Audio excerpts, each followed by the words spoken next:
Yeah, man.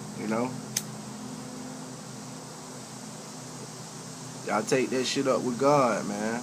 You know what I'm saying? If you don't know anything about the origins of the biblical story and how it's really an African story all the way, I mean, white people can have everything, man. Y'all can have Mercedes Benzes, y'all can have the fucking NFL, the NBA, y'all can have it all, bro. You know what I'm saying? But just know that Jesus Christ is black. That Heru Horus is black. The original, real Jesus Christ is black. You know, everything else can say white on it, but this book, you know, but the book that everybody in the world, there's so many people in the world base their life off of. You know, and if we knew the original story, everybody would be alright. But that's where we are, man. We're in the point where total denial has taken over, ignorance has taken over. And corporate assassination with its so many forms, with its so many covert forms, is the technique and the mechanism in which America is getting slowly killed off, man. By corporate assassination, well thought out, well designed ideas and plans. You know, like I say, man, look up that American Legislative Exchange Council. Understand mind control. You know, then we'll be alright. And for all of my European brothers and sisters, my white brothers and sisters that are watching this, man, just do some homework. Look up people like Noam Chomsky. If you ever heard of Noam Chomsky, look up Bill William Cooper, who wrote Behold a Pale Horse.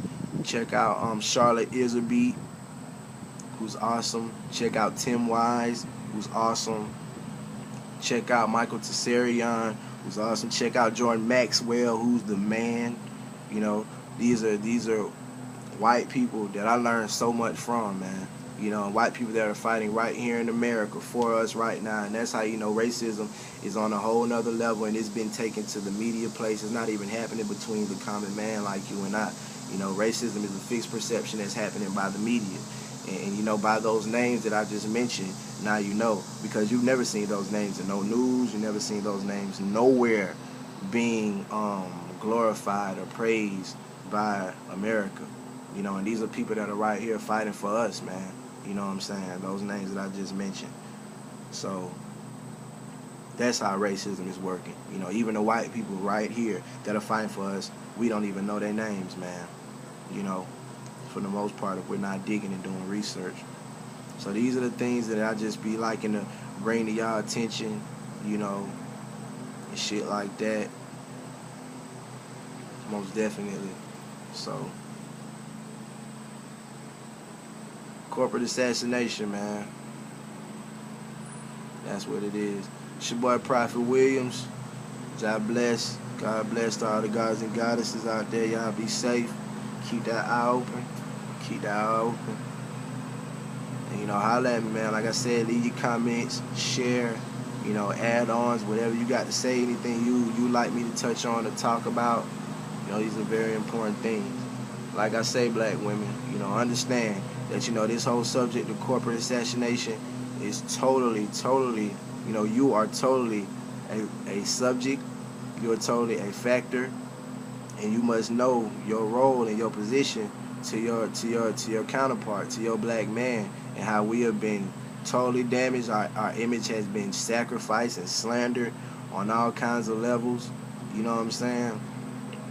And if you don't realize the war at hand, you will definitely lose out. You're already losing out. Black women are already losing out, because no matter how hard you work, we're still lonely. You're still lonely. I see. And the reason why is because of this attempt of corporate assassination and this conspiracy of packing so many brothers in jail and probation and having them subject to some type of correctional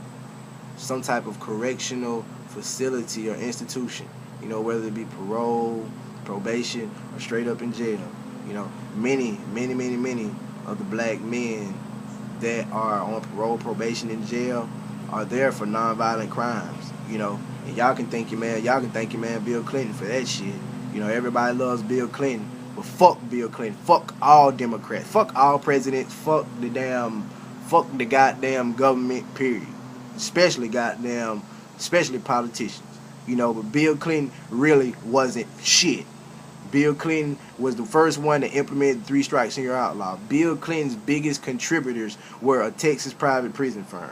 You know, and Bill Clinton was the first one that introduced the goddamn 3 strikes and you're out bill. All right, 3 strikes and you're out bill. So that means that you can catch 3 felonies. You know, that you can go to jail for life basically, and you never laid a hand on nobody. All right, there are a lot of felonies. There are very many felonies that are non-violent, should I say.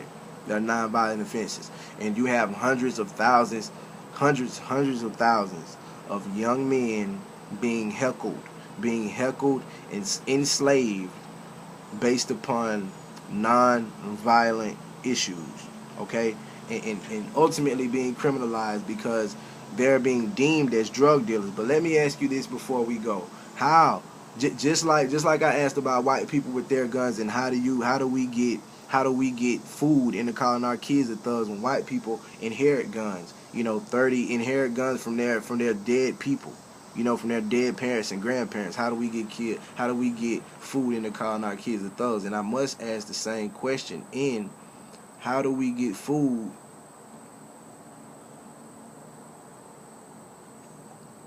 How do we get food into calling our kids the drug dealers? America is nothing but a big fucking drug dealer. America does nothing but deal drugs. As a matter of fact, if it wasn't for America, if it wasn't for the drug economy, America would have been under wraps. All right, the criminal justice system, everything would have been fucking over if it wasn't for drugs. All right, and if you ever seen the Cocaine Cowboys documentary, I believe it was the first one, when Griselda was in Miami, you know, and when they finally got her out of Miami, and they seen how many businesses and banks shut the fuck